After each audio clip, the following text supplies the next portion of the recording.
탕화살에 대해 설명드리겠습니다.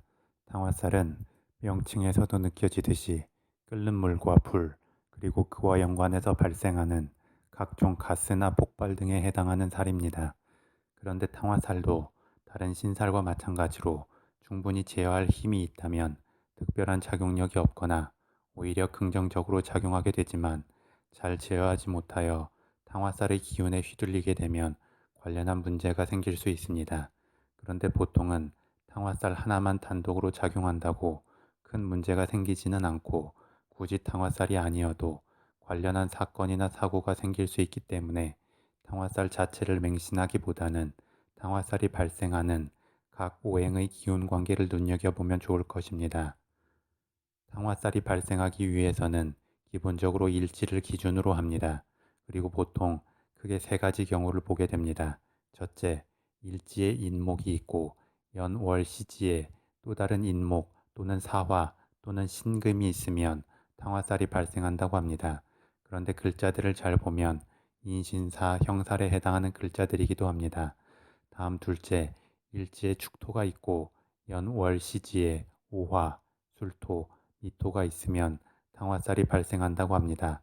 역시나 글자들을 보면 죽술미 형살에 해당하는 글자들이고, 오화는 죽 오화는 오화와 축토는 귀문관살이나 원진살에 해당하는 글자가 됩니다. 다음 셋째, 일지가 오화이고 연월시지에 오화, 축토, 진토가 있으면 탕화살이 발생한다고 합니다. 이 또한 오화와 축토는 귀문관살이나 원진살에 해당하고, 진토는 수기운의 고지인 만큼 오화를 만나면 잠재된 수기운이 분출해서 나올 수 있습니다. 그래서 잘 보시면 당화살의 명칭처럼 불길이 강해지거나 잠재된 물이 불을 만나서 급작스럽게 분출하는 느낌이 있음을 알 수 있습니다. 그런데 물과 불이 만나는 지지의 글자들은 위의 탕화살에 해당하는 것 말고도 또 찾을 수 있기는 합니다.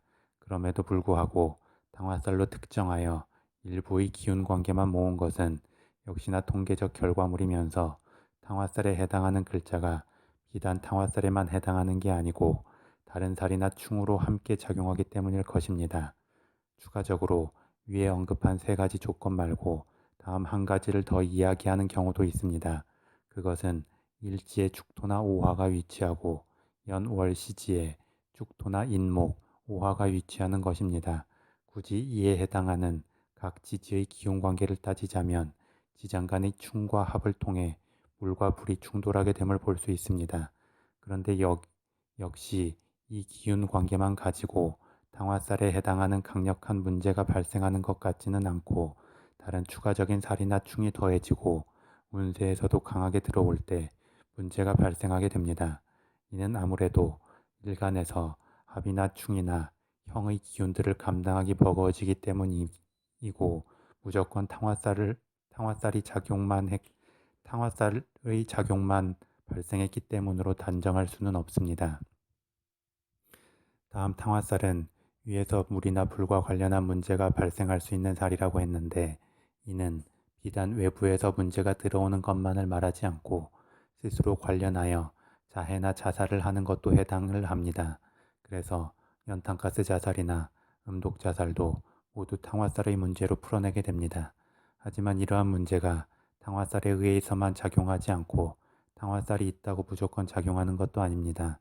그래서 일견에서는 당화살 자체에 대해서 크게 문제 삼지 않게 됩니다. 다만 당화살과 연동하여 다른 살이나 형, 중, 파, 해, 합 등이 겹치게 될 때 주의해야 한다고 말하게 됩니다. 이는 비단 당화살 하나에만 국한하지 말고 오행의 기운들의 어울림을 봤을 때 부자연스럽게 만나거나 특정 기운이 과대해지면서 사주의 균형이 깨질 때는 주의해야 함을 의미하기도 합니다. 또한 탕화살이 강하게 작용하면 마음의 변덕심, 극단성, 비관적이고 우울한 성향, 욱하는 기질 등이 발생할 수 있다고 말하는데, 이러한 특성 역시 탕화살에만 국한되는 건 아니고 다른 살의 작용이나 사주의 균형이 특정한 방향으로 기울거나 깨질 때 나타나게 됩니다. 그래서 역시나 탕화살 자체를 공식처럼 외우기보다 그 이면의 기운관계의 특성을 이해하면 좋습니다. 그럼 다음으로 당화살을 긍정적으로 풀어가는 방법을 보겠습니다. 당화살을 비롯한 모든 살을 긍정적으로 풀어가는 방법은 그 기운의 작용과 관련하여 주도적으로 할 수 있는 일을 미리미리 하는 것입니다. 그건 직업이 될 수도 있고 취미가 될 수도 있고 어차피 해야 할 수술이나 치료 등도 될 수 있습니다. 그래서 당화살이 있는 사람은 검은 사마귀가 몸에 나 있거나 큰 검은 점이 있거나 홍역을 비롯한 각종 열병 질환을 미리 앓게 되면 부정적 영향에서 벗어날 수 있다고 말하기도 합니다. 그런데 이게 아주 의미 없는 이야기가 아닙니다. 일단 검은색 자체는 수기운을 상징하기에 화기운으로 발생하는 문제를 방어해 줄 수 있습니다. 또한 몸에 검정색 피부 질환이 있다면 추가적으로 피부에 문제가 생기는 것을 우려할 것이고, 그렇기 때문에 어떤 뜨거운 것을 다룰 때나 불과 연관한 상황에서 좀 더 주의할 수도 있습니다. 나아가 홍역을 비롯한 각종 열병을 미리 앓게 되면 예방접종을 미리 맞은 것처럼 또 다른 연관한 문제가 발생하는 것에 대해 내성을 갖게 될 것입니다. 그리고 어떤 외부적 활동에서는 불이나 폭발 또는 가스 등과 관련한 직업이나 취미를 하는 것이 도움이 됩니다. 예를 들어 소방관으로 일을 하거나 가스 관련 회사, 폭발물이나 총기 등을 다루는 회사 등에서 일을 하면 그 과정에서 자연스럽게 스스로 당화살과 관련한 문제들을 잘 다룰 수 있는 방법도 알게 되고 미리미리 조심을 할 수 있게 됩니다. 추가로 당화살은 강한 기운인 만큼 굳이 불과 관련한 직업이 아니어도 날카로운 도구나 칼을 사용해서 풀어갈 수도 있다고 말합니다. 이 또한 강한 기운의 도구를 자주 다룸으로써 마음의 조심성을 항시 가지고 갈 수 있게 해주기 때문에 의미가 있습니다. 그리고 굳이 직업이 아니어도 일상의 취미에서 비슷한 내용의 것들을 하는 것도 도움이 됩니다. 더불어 성향적으로 당화살이 있으면 욱하고 화가 폭발하거나 아니면 예민해질 수 있습니다. 이를 긍정적으로 풀어가는 것도 위의 내용들과 유사합니다. 즉, 본인 스스로 본인의 성정을 이해하고 갑자기 크게 화가 폭발하기 전에 미리미리 자신의 내면을 표현하거나 아니면 강하게 화가 폭발할 것 같은 느낌이 있으면 적절히 심호흡을 깊게 하면서 마음을 다독이는 연습을 하면 좋습니다.